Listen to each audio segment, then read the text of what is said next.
Ano-anong requirements nga ba ang kailangan mo para makapasok sa buhay pabrika? Kung saan kailangan mo ng mga requirements na to para makapag-apply ka dito sa bansang Pilipinas. Ako nga pala si Jairus, 21 years old, isang factory worker dito sa bansang Pilipinas. Kaya kung balak mo palang mag-apply at wala ka pang idea, panoorin mo to hanggang dulo.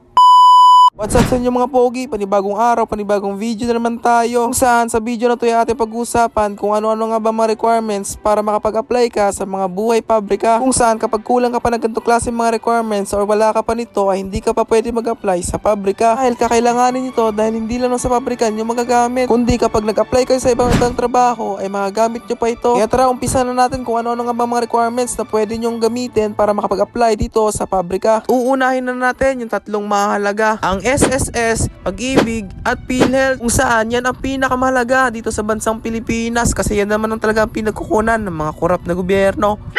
Siyempre, susunod na natin yung mga hindi nawawala dyan, yung mga tax, ang TIN ID. Mahalaga nga ang TIN ID dito sa bansang Pilipinas. Kasi nga naman, kapag kumikita ka ng 11,000 pataas, ay automatic may tax ka na. Lalong-lalo na, ang isa sa pinaka-importante dito sa bansang Pilipinas, ang ating mga diploma. Kung saan dito sa bansang Pilipinas, kapag undergrad ka, ay hindi ka pwede sa mga kumpanya. Isusunod naman natin ang NBI or Police Clearance. Oo mga pogi, dito sa bansang Pilipinas, kinakailangan mo kumuha ng NBI or Police Clearance. Depende na lang sa kumpanya kung anong hihingin nila sa iyo. At ang pinakahuli ay ang katauhan mo. Kung saan kapag wala ka nito ay hindi ka tao. Ito nga pala ang birth certificate or PSA or NSO. Sobrang mahalaga nga nito dito sa bansang Pilipinas. Pero bago yan, magpo-promote muna tayo ng product na ginagamit natin.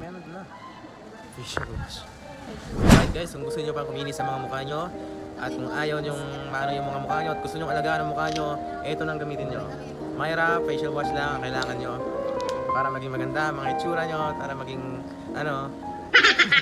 At dito ko natatapusin ang video nito mga pogi. Kung saan marami pa kayong matutunan sa buhay pabrika pag pinanood nyo ako. Kaya kung gusto nyo ng ganito klase mga content buhay pabrika, paki-like and share at paki-follow na rin ako na maging updated pa kayo dito sa bansang Pilipinas. Na kung saan na may gobyernong tapat at maraming korap. Kung bakit ka korap ang bansang Pilipinas? Dahil nga naman ito sa provincial rate na umiiral pa rin dito. Kung saan pare-parehas ang pagod pero hindi pare-parehas ang sahod. Kaya mga pogi, abangan nyo pa kayo mga susunod na mga video. Marami pa kayong mga company na malalaman dito kung saan iba't ibang company at iba't ibang produkto na kung saan inyong matatagpuan dito sa May Santras Ecotown sa Hudulan, Tansa, Cavite. Kaya hanggang dito na lang at maraming salamat sa pagtapos ng video ko at maraming salamat na rin sa patuloy na nagsusuporta at palaging nanonood ng mga video ko. Hanggang dito na lang mga pogit, paalam sa inyo.